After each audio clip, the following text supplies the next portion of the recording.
Well, here we are in the MCG, a place where the great man used to blow us all away with his amazing abilities, coming from Ireland, not knowing the game, not even knowing how to kick a Sharon, spent ages just over the road here at Jollymont with Ray Slug Jordan, kicking back and forth, hours and hours and hours until he learned how to kick that thing. And then he strutted his stuff out here, Colin Garland, and won a Brownlow medal. Can you believe, firstly, what the great man did in this country?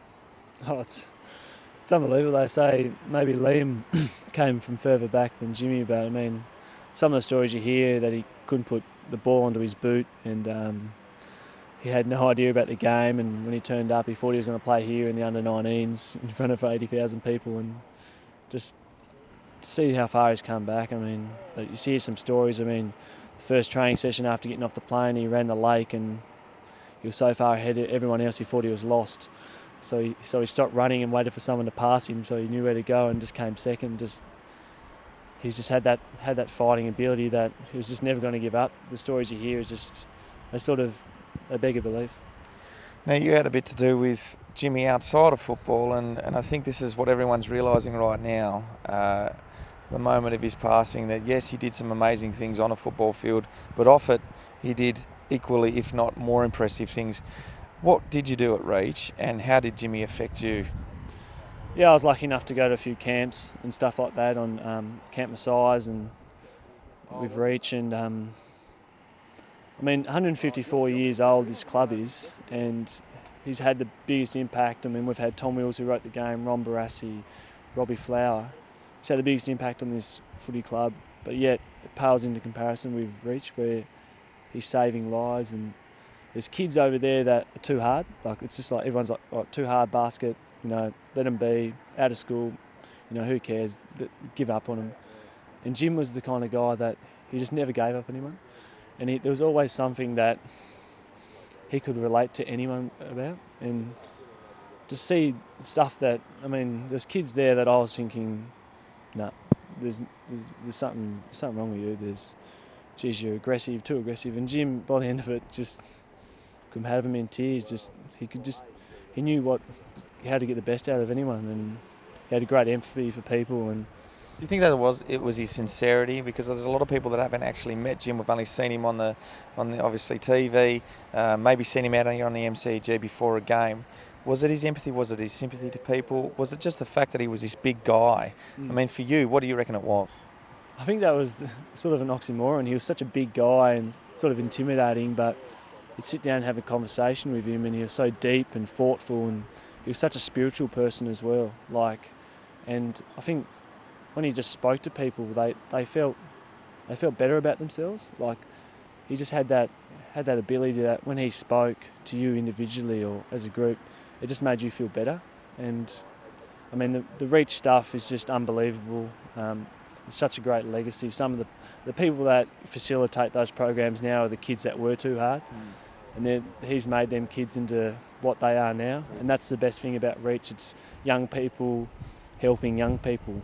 And Jimmy would obviously want right now for everyone to kick on and use whatever you can from my life to get better and get through it, because it's a tough gig out there. You've got a tough gig now as a playing group, as a leader of this playing group. Very tough to answer right now. It's only a few hours since the man's moved on. What do you have to do over the next week? Let's not talk football. Let's talk about the next week with these young guys over at the club. What do we do now? Oh, obviously everyone's in shock. I mean, you sort of felt it coming, but he sort of still had that invincibility about him. So you think, he's going to be right. And he'd always say, I'm going to be right, sort of thing. And it's just, as a group, we've just got to stick together and sort of keep on with it, the way we're going to be training and stuff like that. If we stop training for Jim, he'd be the first to kick our ass. So we've just got to keep doing what we've been doing, and we're not going out there and training for Jim or trying to, pumping ourselves up round one that, all right, let's go do it for Jim, because in the past we've done that too much. It's just about the idea that Jim wanted for this football club, and that was that we're going to stop getting shit canned. We want to be respected. We want to be competitive every week, and we want to be a club that goes out and sources the best talent and gets that talent. And that's what we want to become, and we know it's a journey, but we're going to get there because this man's showed us the way forward.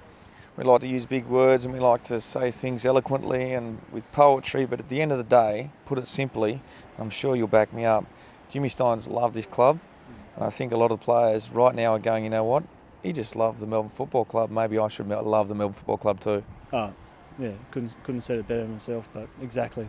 There's no one that loved this club more. Now, lastly, before I let you go, mate, what do you want to do individually? Just a very tough question to answer, but individually, what are you going to use? You know, Jimmy walked around here. What did he do that's going to inspire you moving forward? I think just as a person, he was extremely honest. Even if it was the hard conversation to have as a leader, he always had it. And but he also would help that person through that hard questions and stuff like that. And it was just how honest he was, no matter good or bad. He was just always honest with where we were at and where we want to go. And that's something that, as a leader, I want to do. There you go, Colin Garland, one of the leaders of the Melbourne Football Club, using Jimmy Stein's legacy to help him move through the rest of it. You know, Jimmy came to this football club. He wasn't allowed to drink water like we were told to drink water now. They had to suck on a pebble to get some fluid in their mouths. That's how far back Jimmy Stein goes. But he did it and he would have loved it, wouldn't he? Oh, definitely. Thanks, Cole. It's great. We can have a laugh about the great man and he would love that too. Talk to you soon, mate. Thanks, mate. Cheers.